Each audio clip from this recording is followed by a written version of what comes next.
अस्सलाम वालेकुम नाजरीन, अवामी तनाज़ुर के नए व्लॉग के साथ मैं हूं खालिद भट्टी। आज के इस व्लॉग में हम बात करेंगे कि आज भी सुप्रीम कोर्ट में जुल्फ़िकार अली भुट्टो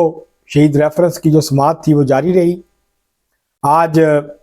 साबिक़ जज सुप्रीम कोर्ट और अदालती मुआवन जनाब जस्टिस रिटायर्ड मंजूर मलिक साहब ने अपने तफसीली दलाइल दिए और उन्होंने ये साबित किया कि जो महमूद मसूद थे, जो एफएसएफ के सरबराह थे, जिनको भुट्टो शहीद ने बनाया था, उनकी जो गवाही थी, वो जो वादा माफ गवाह बने थे, इसके अलावा और कोई शहादत ऐसी मौजूद नहीं थी रिकॉर्ड पे जिसकी बुनियाद पर भुट्टो साहब को फांसी दी जाती, उनको सजाए मौत दी जाती। और उन्होंने ये कहा कि ये मिस ट्रायल था, ये ट्रायल नहीं था, ये मिस ट्रायल था, ये इंसाफ नहीं था, ये कैरेज ऑफ जस्टिस था, मिस कैरेज ऑफ जस्टिस था। तो इंसाफ जो है वो नहीं हुआ। तो ये उन्होंने मौक़िफ़ इख्तियार किया और उसके हवाले से उन्होंने बहुत सारे लोगों के जो बयानात थे वो भी सामने रखे। तो अब ये मुकदमा जो है सोमवार को चीफ जस्टिस साहब ने ये कहा है कि सोमवार को इसकी समाअत मुकम्मल कर ली जाएगी, उसके बाद फिर फैसला महफूज हो जाएगा। उम्मीद की जानी चाहिए कि शहीद जुल्फ़िकार अली भुट्टो को, जो उनको 4 अप्रैल 1979 को फांसी पे चढ़ाया गया था, तो उनके साथ इंसाफ होगा, उनके साथ जो नाइंसाफ़ी की गई, जो जुल्म किया गया और जिस तरीके से एक झूठे मुकदमे में उनको सज़ाए मौत दे दी गई, तो सुप्रीम कोर्ट कम अज़ कम इस हद तक जो है वो ज़रूर इस फैसले को जो है वो देखेगी और रिव्यू करेगी। तो अभी ये तो सुप्रीम कोर्ट के जजेस के ऊपर है कि वो क्या फ़ैसला करते हैं और इस हवाले से वो क्या उनकी जो फाइंडिंग्स हैं या राय है वो सामने आती है। तो ये आज उसके हवाले से कार्रवाई हुई सुप्रीम कोर्ट में। एजाज़ हसन साहब ने भी दलाइल दिए और जो जाहिद इब्राहीम है, जो कि जुल्फ़िकार अली भुट्टो जूनियर और जो फातिमा भुट्टो के वकील हैं, उन्होंने भी दलाइल दिए और उनका भी यही मौक़िफ़ था कि ये मिस ट्रायल था, ये जुल्म और नाइंसाफ़ी थी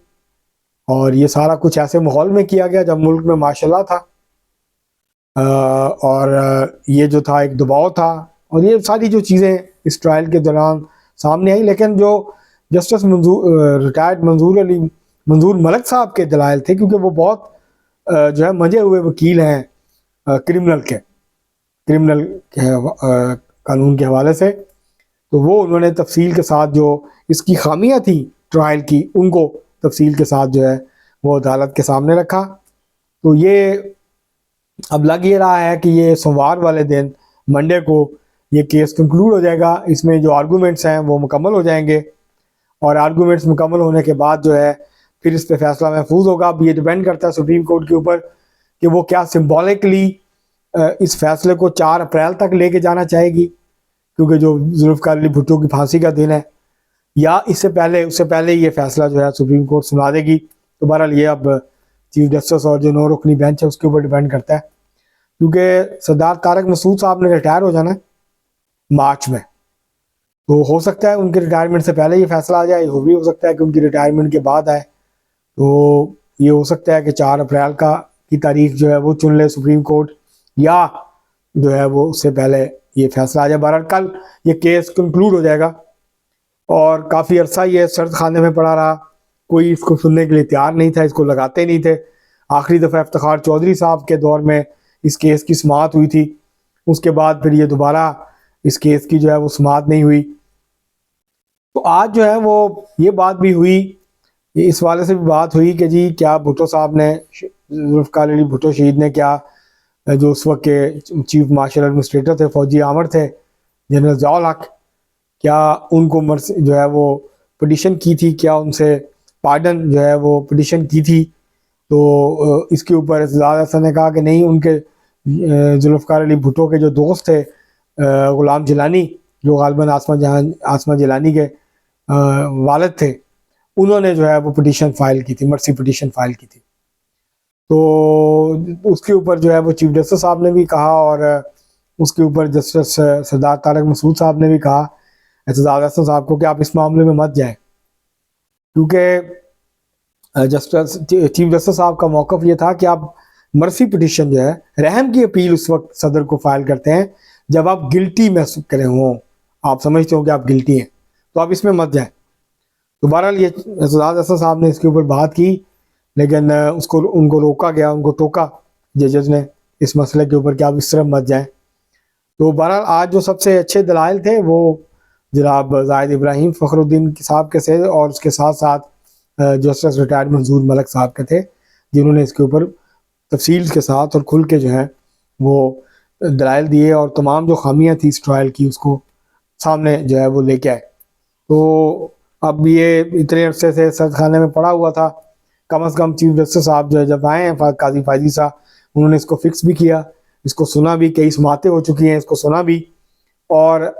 सोमवार को उन्होंने ये ऐलान किया है कि वो इसको कंक्लूड कर लेंगे और उसके बाद फिर फैसला महफूज होगा, फिर वो फैसला किसी दिन सुना दिया जाएगा। तो उम्मीद की जानी चाहिए, उम्मीद यही करते हैं हम कि शहीद जुल्फ़िकार अली भुट्टो को इंसाफ मिलना चाहिए, जो जुल्म और ज़्यादती हुई उसका अजाला होना चाहिए। वो वापस ज़िंदा तो नहीं आ सकते वापस, लेकिन जो कागज़ों में, सरकारी कागज़ों में उनके ऊपर एक इल्ज़ाम है या दाग लगा हुआ है वो धुल जाएगा, क्योंकि अपनी जान दे के वो खड़े रहे, वो झुके नहीं, वो डरे नहीं, वो मुल्क से भागे नहीं, उन्होंने बहुत बहादुरी के साथ अपनी जान जो है वो पेश की। वो मुल्क के लिए लड़े, जमहूरियत के लिए लड़े, पाकिस्तान की आवाम के लिए लड़े, और आवाम के सामने सुरखरू हुए। उनका यह मशहूर फ़िक्रा है, जब उनसे कहा गया कि हम आपको यहाँ से, क्योंकि जो PLO थी, यासर अरफात मरहूम जो थे PLO के सरबराह, उन्होंने कहा था कि हम फ़लस्तीनी जो कमांडोज हैं उनके ज़रिए ऑपरेशन करके हमको यहाँ से ले जाते हैं जेल तोड़ के, लेकिन आप हमें इजाज़त दें। तो शहीद जुल्फ़िकार अली भुट्टो ने कहा था कि मैं तारीख के हाथों मरने से पाकिस्तानी जनरलों के हाथों मरना पसंद करूँगा। तो वो जो उनके ऊपर, उनके साथ जुल्म हुआ, उनके साथ जो ज़्यादती हुई, उनके साथ इंसाफ के नाम पे जो नाइंसाफ़ी हुई, जुल्म हुआ, तो उसका उजाला होना चाहिए और तारीख को दुरुस्त किया जाना चाहिए। क्योंकि बहुत से वाक़यात हैं ऐसे जहाँ पर जो गलत फ़ैसले हुए थे, जो फ़ौजी आमरीतों ने लोगों को, वज़ीर आज़म या सदर को, मुंतखब सदर को तख्ता उलट के उनको फांसियों पे चढ़ाया था, बाद में उन्होंने न सिर्फ माफ़ी मांगी बल्कि उनको कब्र से उनको निकाल के उनकी बाकियात को उनको पूरे सरकारी एजाज़ के साथ दफन किया गया। उनका जो सरकारी,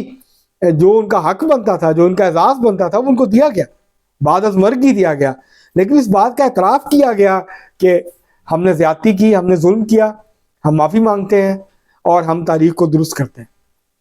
तो ये एक मौका है पाकिस्तान के हुक्म के सामने भी, पाकिस्तान की मुक़्तदरा के सामने भी, कि वो जो उस वक्त नाइंसाफ़ी हुई थी उसका अजाला करें। और ये जो मामला है इसको अब देखते हैं, मंडे को ये कंक्लूड हो जाता है तो फिर उसके बाद ये जल्दी इसका फैसला आ जाएगा। बेहतर वैसे यही है, मेरी ज़ाती ख्वाहिश भी यही होगी